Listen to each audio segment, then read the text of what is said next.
In today's video, I'm going to show you how you can easily turn on dark mode in Google Maps. First, open the Google Maps app on your phone or open Google Maps on your computer.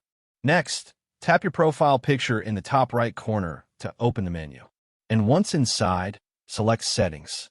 And from the list, select App and Display. Then next, simply tap Dark Mode. You'll see three choices: On, Off, or same as system settings. Select On to enable dark mode immediately. If you choose System Default, Google Maps will automatically match your device's theme settings, switching between light and dark depending on your phone or computer settings.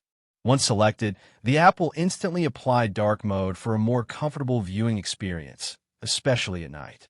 And that's it. You've successfully turned on dark mode in Google Maps. Thank you for watching this video. Please feel free to use the affiliate link in the description.